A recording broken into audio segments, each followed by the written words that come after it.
নবী মুহাম্মদুর রাসূলুল্লাহ সাল্লাল্লাহু আলাইহি ওয়াসাল্লাম মক্কা থেকে হিজরত করে যখন মদিনায় আগমন করলেন, মদিনার মধ্যে ইসলামের দাওয়াত দিতে দিতে যখন মদিনার মধ্যে কাফের মুশরিক যারা ছিল, রাসূলুল্লাহ সাল্লাল্লাহু আলাইহি ওয়াসাল্লামের দাওয়াত পেয়ে তারা তলে তলে ইসলামের ছায়াতলে আসা শুরু করলো। আল্লাহ রাসূল সাল্লাল্লাহু আলাইহি ওয়াসাল্লাম দাওয়াত দিচ্ছেন এভাবে ঝাঁকে ঝাঁকে মুসলমান হতে লাগলো। আল্লাহ রাসূল সাল্লাল্লাহু আলাইহি ওয়াসাল্লামের দিদার পাওয়া শুরু করলো। আল্লাহ রাসূল সাল্লাল্লাহু আলাইহি ওয়াসাল্লামের কাছে আসা যাওয়া শুরু করলো। মক্কার কাফির মুশরিক বেঈমানরা বিভিন্ন চিঠি দিয়ে, বিভিন্ন প্রচার করে, বিভিন্ন ধরনের ষড়যন্ত্র করে, বিভিন্ন ধরনের প্রচার করে যখন তারা নিরুপায় হয়ে গেল, এখন তারা ভাবতেছে কারণ মদিনার মধ্যে যদি কাফির মুশরিক বেঈমানদের কোনো আস্তানা না থাকে, মদিনার মধ্যে যদি মুসলমানরা ঘাঁটি করে ফেলে, মদিনার মধ্যে মুসলমানরা যদি বিজয় লাভ করে, পুরা মদিনার মুসলমানদের দখলে চলে যায়, তাহলে মক্কার মধ্যে আমাদেরকে তারা বিচ্ছিন্ন করে দিবে, আমাদেরকে তারা দুর্বৃত্ত করে দিবে, আমাদেরকে তারা বিতাড়িত করে দিবে। এই ষড়যন্ত্র করতে থাকে, এই ষড়যন্ত্র আঁকতে থাকে। আল্লাহ রাসূল সাল্লাল্লাহু আলাইহি ওয়াসাল্লামকে কিভাবে শেষ করে দেওয়া যায়, মুসলমানদেরকে কিভাবে শেষ করে দেওয়া যায়, মুসলমানদেরকে কিভাবে হত্যা করা যায়, মুসলমানদেরকে কিভাবে উৎপাদন করা যায়, তারা বিভিন্ন ধরনের ষড়যন্ত্র করা শুরু করলো, বিভিন্ন ধরনের আঁক শুরু করলো, বিভিন্ন ধরনের তারা বিভিন্ন ধরনের হামলা শুরু করে দিল। তারা এই রকম মক্কার মধ্যে সকল কাফির মুশরিক বেঈমানরা তাওয়াক্কা করলো যে কোনভাবে হোক এই মুসলমানদেরকে চিরতরে মদিনা থেকে বিতাড়িত করে দিতে হবে। তারা কি করলো? বিশাল বড় একটা সমবায় রাখলো, পরামর্শ সভা রাখলো, তারা একটা চাঁদা করলো। প্রত্যেকটা পরিবারের পক্ষ থেকে, প্রত্যেকটা ঘর থেকে যার যতটুকু সামর্থ্য আছে, যার যতটুকু তৌফিক আছে, তৌফিক করলে প্রত্যেকেই চাঁদা দিবে, টাকা দিবে, পয়সা দিবে, যে যা পারে দিবে। এগুলো দিয়ে তারা বিশাল সরঞ্জাম যুদ্ধের জন্য যা যা করে সব তারা ক্রয় করবে। ক্রয় করে তারা মদিনার মুসলমানদের আছে তাদের বিরুদ্ধে যুদ্ধের মধ্যে নেমে পড়বে। তখন তারা কি করলো? আবু জাহাল, উতবা, শাইবা, আবু সুফিয়ান ওই সময় ইসলাম গ্রহণ করেন নাই। হযরত আবু সুফিয়ান রাদিয়াল্লাহু তাআলা এবং মক্কার কাফির মুশরিক বেঈমান যারা ছিল, তারা প্রত্যেকেই কি করলো? অনেক টাকা উঠাইলো, চাঁদা উঠাইলো। তারা বিশাল ধরনের চাঁদা উঠাইয়া শাম দেশের মধ্যে হযরত আবু সুফিয়ানের নেতৃত্বে বিশাল কাফেলা পাঠাইলো। অর্থাৎ তারা কি করলো? যে বিশাল অস্ত্র শস্ত্র শাম দেশ থেকে তারা কিনে তারা বলে মদিনার মধ্যে তারা হামলা করবে। এই খবর যখন রাসূলুল্লাহ সাল্লাল্লাহু আলাইহি ওয়াসাল্লাম জানতে পারলেন, আল্লাহ রাসূল সাল্লাল্লাহু আলাইহি ওয়াসাল্লামের কানে যখন এই সংবাদ পৌঁছলো, আল্লাহ রাসূল সাল্লাল্লাহু আলাইহি ওয়াসাল্লাম সকল মদিনার বাসী এবং সাহাবা, আনসার, মুহাজির যত সাহাবা ছিল, আল্লাহ রাসূল সাল্লাল্লাহু আলাইহি ওয়াসাল্লাম সকলকে নিয়ে একত্রিত হয়ে গেলেন, সকলকে নিয়ে পরামর্শে বসলেন। তারা আল্লাহ রাসূল সাল্লাল্লাহু আলাইহি ওয়াসাল্লাম ভাবলেন এটাই হলো সুযোগ, এই মুহূর্তে তাদের প্রতি হামলা করতে হবে। এখন যদি তাদের প্রতি হামলা করি তাহলে আমাদের জন্য আসান হয়ে যাবে। আবু সুফিয়ান যখন টের পেলেন মুহাম্মদুর রাসূলুল্লাহ সাল্লাল্লাহু আলাইহি ওয়াসাল্লাম কিন্তু আমাদের প্রতি হামলা করবেন, তখন তিনি রাস্তা অতিক্রম করে, রাস্তা পরিবর্তন করে আরব উপসাগর দিয়ে তিনি মক্কায় পৌঁছে গেলেন। এই সংবাদ শোনার পর যখন জানতে পারলেন মুহাম্মদুর রাসূলুল্লাহ সাল্লাল্লাহু আলাইহি ওয়াসাল্লাম তাদের প্রতি হামলা করবেন, এই সংবাদ শোনার মাত্র তখন তারা কি করলেন? জামজাম গিফারিকে দ্রুত মক্কার মধ্যে পাঠিয়ে দিলেন। সে মক্কার মুশরিকদের কাছে এই বড় সংবাদ দেয়, ইয়া মাশারা কুরাইশ আল্লাযীনা আমওয়ালুকুম মা বি সুফিয়ান আবদাহা মুহাম্মাদুন বি আসহাবিহি। এই কুরাইশ সম্প্রদায় আবু সুফিয়ানের নেতৃত্বে কাফেররা টাকা তোমাদের যাবতীয় সম্পদ ও মুহাম্মদ তার সাথীদের দ্বারা হামলার শিকার হয়েছে। তোমরা তোমরা দ্রুত তাদের সাহায্য নিয়ে আসো। কিন্তু এর আগে এই রাস্তা পরিবর্তন করে আবু সুফিয়ান রাস্তা থেকে চলে যায়। এই সংবাদ শোনার মাধ্যমে পৃথিবীতে ইসলাম ও মুসলমানদের মধ্যে ছিল শত্রু, ইসলাম ও মুসলমানের ছিল শত্রু আবু জাহেল আত্মাধুনিক রণসাজ সজ্জিত করে 1300 সৈন্যের বিশাল বাহিনী নিয়ে সে বদর উদ্দেশ্যে রওনা হয়ে যায়। অবশ্য বনি জুহরানের একটা পুত্র ছিল, তারা প্রতি মুহূর্ত থেকে তারা চলে যায়, তারা তাদের সাথে আর যুদ্ধ করে নাই। তখন তারা 1000 শত্রু বাহিনী নিয়ে তারা বদর প্রান্তের মধ্যে তারা উপস্থিত হয়ে যায়। এই সংবাদ শোনার পর রাসূলুল্লাহ সাল্লাল্লাহু আলাইহি ওয়াসাল্লাম তিনি কি করলেন? পরামর্শ সভা রাখলেন। কি রাখলেন? পরামর্শ সভা রাখলেন যে কাফের মুশরিক বেঈমানরা তাকে মদিনায় হামলা করবে। এখন মদিনার একটা নিয়ম ছিল যে মদিনার মধ্যে যখন কোনো হামলা হয়, যদি মদিনার মধ্যে কোনো আক্রমণে কেউ ছ কাটে, তখন নির্বিশেষে দল-মত নির্বিশেষে প্রত্যেকেই মদিনার মস্তককে রক্ষা করার জন্য প্রত্যেকেই কি করে ঝাঁপিয়ে পড়ে। নবীজির পরামর্শ আল্লাহ রাসূল সাল্লাল্লাহু আলাইহি ওয়াসাল্লাম যুদ্ধ পরিস্থিতি বুঝে নবী মুহাম্মদ রাসূলুল্লাহ সাল্লাল্লাহু আলাইহি ওয়াসাল্লাম মক্কা প্রত্যেক শ্রেণীর লোকদেরকে ডাকলেন, পরামর্শ রাখলেন, সবাইকে নিয়ে বসলেন যে মক্কার কাফির মুশরিক বেঈমান যারা আছেন তারা মদিনার মধ্যে তারা হামলা করবে। আল্লাহ রাসূল সাল্লাল্লাহু আলাইহি ওয়াসাল্লাম মদিনার আনসার সাহাবী, মুহাজির সাহাবী এবং ইহুদি পুত্তলিক যারা আছেন প্রত্যেককে নিয়ে আল্লাহ রাসূল সাল্লাল্লাহু আলাইহি ওয়াসাল্লাম পরামর্শ সভার মধ্যে বসলেন। প্রত্যেককে বললেন অস্ত্র হাতে নিতে হবে, অস্ত্র হাতে নিয়ে ওই কাফিরদের বিরুদ্ধে আমাদের যুদ্ধ করতে হবে। মদিনার অস্ত্রকে রক্ষা করতে হয়, তাহলে কাফিরদের সাথে যুদ্ধ করা ছাড়া আমাদের কোনো উপায় নাই। আল্লাহ রাসূল সাল্লাল্লাহু আলাইহি ওয়াসাল্লাম যখন প্রত্যেককে নিয়ে বসলেন, পরামর্শ করতে বসলেন, কিন্তু ইহুদি এবং পুত্তলিক যারা আছে তারা তবে অস্বীকার করলো। তারা বলতেছে আমরা অস্ত্র করতে পারবো না, আমরা তো যুদ্ধ করতে পারবো না। আল্লাহ রাসূল সাল্লাল্লাহু আলাইহি ওয়াসাল্লামের সাথে তাদের এই চুক্তি ছিল, এই চুক্তি তারা ভঙ্গ করে ফেলল। তারা বলতেছে আমরা তো এই সবার মধ্যে আমরা যুদ্ধ করতে পারবো না, আমরা তো মদিনার স্বপ্ন আমরা দেখতে পারবো না, আমরা কিছু করতে পারবো না। আল্লাহ রাসূল সাল্লাল্লাহু আলাইহি ওয়াসাল্লাম তাদের চক্রান্ত বুঝে ফেললেন।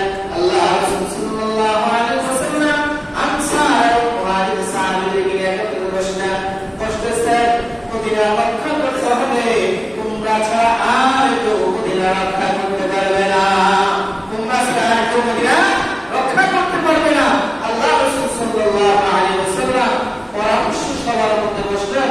বসার পর আনসার ও মুহাজির যে সমস্ত সাহাবী ছিল প্রত্যেককে দিয়ে আল্লাহ রাসূল সাল্লাল্লাহু আলাইহি ওয়াসাল্লাম কিভাবে যুদ্ধের মধ্যে জয়লাভ করা যায়, আল্লাহ রাসূল সাল্লাল্লাহু আলাইহি ওয়াসাল্লাম এই পরামর্শ সভার মধ্যে সব কিছু ঠিক করলেন। পরামর্শ সভার মধ্যে সাহাবীদের সংগ্রামী চেতনা, আল্লাহ রাসূল সাল্লাল্লাহু আলাইহি ওয়াসাল্লাম যখন আনসার ও মুহাজির সাহাবীদেরকে নিয়ে পরামর্শের মধ্যে বলতেন, তখন মুহাজির সাহাবীদের মধ্যে হযরত আবু বকর রাদিয়াল্লাহু তাআলা আনহু, হযরত ওমর রাদিয়াল্লাহু তাআলা আনহু আল্লাহ রাসূল সাল্লাল্লাহু আলাইহি ওয়াসাল্লামকে মূল্যবান পরামর্শ দিলেন এবং নিজেদেরকে আল্লাহর রাস্তায় উৎসর্গ করলেন। হযরত মিকদাদুল আস রাদিয়াল্লাহু তাআলা আনহু তিনি ঈমান জাতিকে ছুটে ভাষণ দিলেন, তাদেরকে বলেন হে আল্লাহর রাসূল, আল্লাহর দেখার মধ্যে আপনি এগিয়ে চলুন, আমরা আপনার সঙ্গে আছি। আল্লাহর কসম আমরা ওই কথা বলবো না যে কথা হযরত মুসা আলাইহিস সালামের সম্প্রদায় মুসা আলাইহিস সালামকে বলছে, মুসা আলাইহিস সালামের সম্প্রদায় মুসা আলাইহিস সালামকে বলছিল ইযহাব আনতা ওয়া রাব্বুকা ফাকাতিলা ইন্না হাহুনা কাঈদুন। মুসা আলাইহিস সালামের সম্প্রদায় মুসা আলাইহিস সালাম যখন তার সম্প্রদায়কে বললেন যে ফেরাউনের বিরুদ্ধে যুদ্ধ করতে হবে, তার বিরুদ্ধে আমাদের লড়াই করতে হবে, তখন মুসা আলাইহিস সালামের সম্প্রদায় তারা বলছিল ইযহাব আপনি যান, আনতা ওয়া রাব্বুকা আপনি যান, আপনার প্রভু যান, ফাকাতিলা আপনি গিয়ে তাদের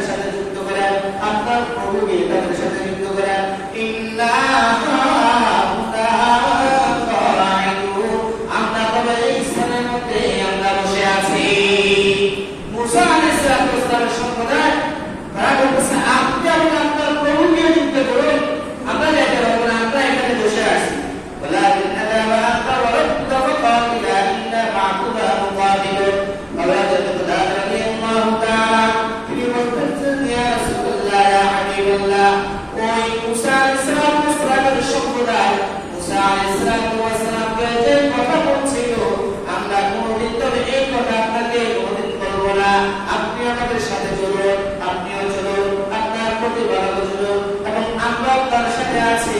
আপনি যেখানে বলবেন, যে স্থানে বলবেন, যে স্থানে যাওয়ার জন্য বলবেন, যেখানে যুদ্ধ করার জন্য বলবেন, যে অবস্থা আপনি আমাদেরকে আদেশ দিবেন, সেই অবস্থায় আমরা যুদ্ধের ময়দানে আমরা যুদ্ধ করতে রাজি আছি।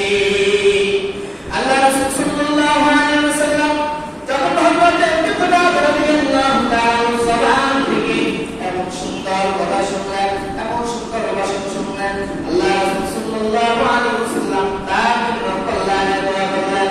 যে এই মজমার মধ্যে আনসার সাহাবীদের সংখ্যা সবচেয়ে বেশি ছিল, আল্লাহ রাসূল সাল্লাল্লাহু আলাইহি ওয়াসাল্লামের একটা ধারণা ছিল, একটা আশা ছিল যে আনসারদের মধ্য থেকে কেউ দাঁড়িয়ে কিছু কথা বলবে, কিছু পরামর্শ দেবে। তখন আনসারদের মধ্যে একজন নেতা হযরত সাআদ বিন মুআয রাদিয়াল্লাহু তাআলা তিনি দাঁড়িয়ে গেলেন। তিনি বলতেছেন, হে আল্লাহর রাসূল, আপনি মনে হয় চাচ্ছেন আমাদের জবান থেকে কিছু কথা শোনার জন্য। আল্লাহ রাসূল সাল্লাল্লাহু আলাইহি ওয়াসাল্লাম বলতেছেন, হ্যাঁ, তোমরা অনেক পরিশ্রম করছো, তোমরা কষ্ট করছো, তোমাদের জবান থেকে কিছু কথা শুনতে চাই। আল্লাহ রাসূল সাল্লাল্লাহু আলাইহি ওয়াসাল্লামের সাহাবী হযরত সাআদ বিন মুআয রাদিয়াল্লাহু তাআলা তিনি দাঁড়িয়ে গেলেন।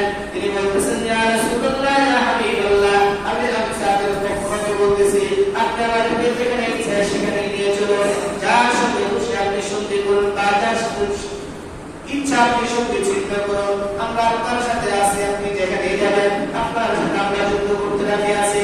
আপনি যদি আমাদের কেবল সমুদ্রের মধ্যে ঝাঁপ দিতে, আমরা ইসলাম এবং মুসলমানদের জন্য এই মদিনা রক্ষার জন্য সমুদ্রের মতো ঝাঁপ দিয়ে যুদ্ধ করতে রাজি আছি। আপনি তো শত্রুর সাথে অপেক্ষে যুদ্ধ করতে হবে, সরাসরি যুদ্ধ করতে হবে, তার করতে আমরা রাজি আছি। ইয়া রাসূলুল্লাহ, ইয়া হাবিবাল্লাহ, আপনি আমাদেরকে যেখানে নিয়ে যান, আপনি আমাদেরকে যেখানে যুদ্ধ করুন, আপনি আমাদেরকে যে স্থানে নিয়ে যান, আমরা তোমাদের কাফের মুশরিক বেঈমানদের সাথে সেই স্থানে যুদ্ধ করতে রাজি আছি।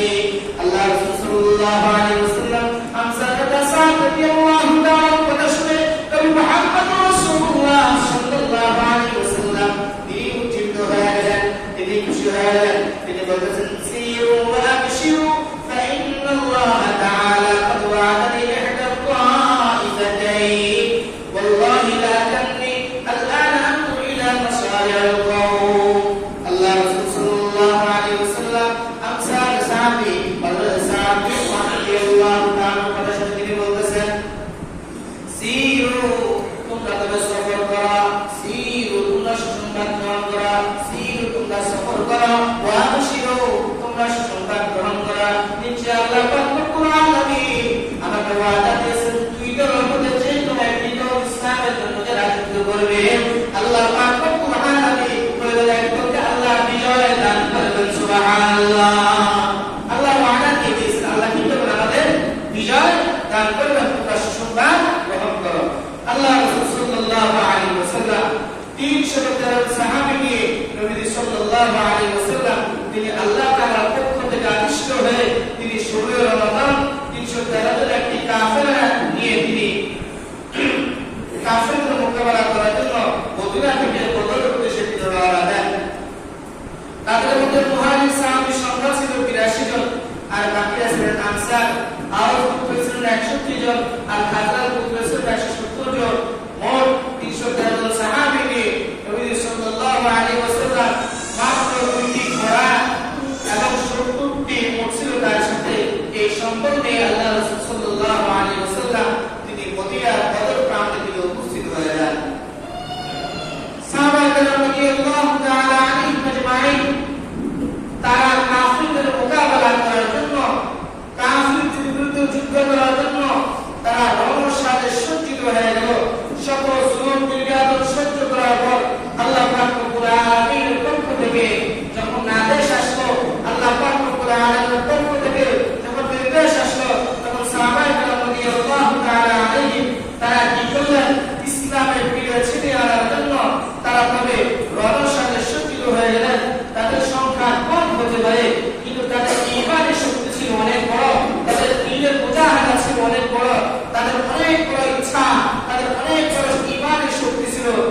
ইমানের শক্তি নিয়ে তারা কি করলেন, এই ক্ষুদ্র বাহিনী নিয়ে রাসূলুল্লাহ সাল্লাল্লাহু আলাইহি ওয়াসাল্লাম সাহাবায়ে কেরামদেরকে নিয়ে রওনা হলেন।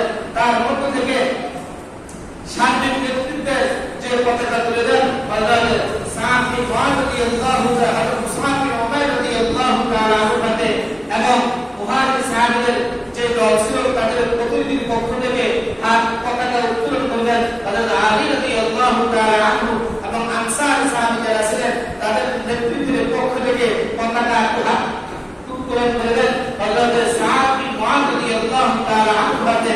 আল্লাহ রাসূল সাল্লাল্লাহু আলাইহি ওয়াসাল্লাম এই সাহাবাদেরকে নিয়ে তিনি বদর প্রান্তরে তাদের নেতৃত্বে সভা বদর প্রান্তরে উপস্থিত হয়ে যায়। আল্লাহ রাসূল সাল্লাল্লাহু আলাইহি ওয়াসাল্লাম যেহেতু উদ্দেশ্য ছিল কাফেরদেরকে ধাওয়া করা, তিনি যখন জানতে পারলেন যে কাফের মুশরিক বেঈমানরা আবু জাহাল সে কি করলো, তার নেতৃত্ব নিয়ে সে কি করলো, বদর প্রান্তে সে উপস্থিত হয়ে গেল যে মুহাম্মদের সাথে যুদ্ধ করবে, সাহাবা কেরামদের সাথে যুদ্ধ করবে, বিভিন্ন যে কোনো ভাগে হোক সে কি করবে, তাদের সাথে যুদ্ধ করবে। এবং তাদের যুদ্ধের সরঞ্জাম অনেক ছিল, তাদের 313টি নাঙ্গা তরবারি ওদের বিরুদ্ধে ঝলমল করতেছিল। কাফের মুশরিক বেঈমানরা এত প্রস্তুতি নিয়ে আসছে, তাদের লোক প্রায় ছিল 1000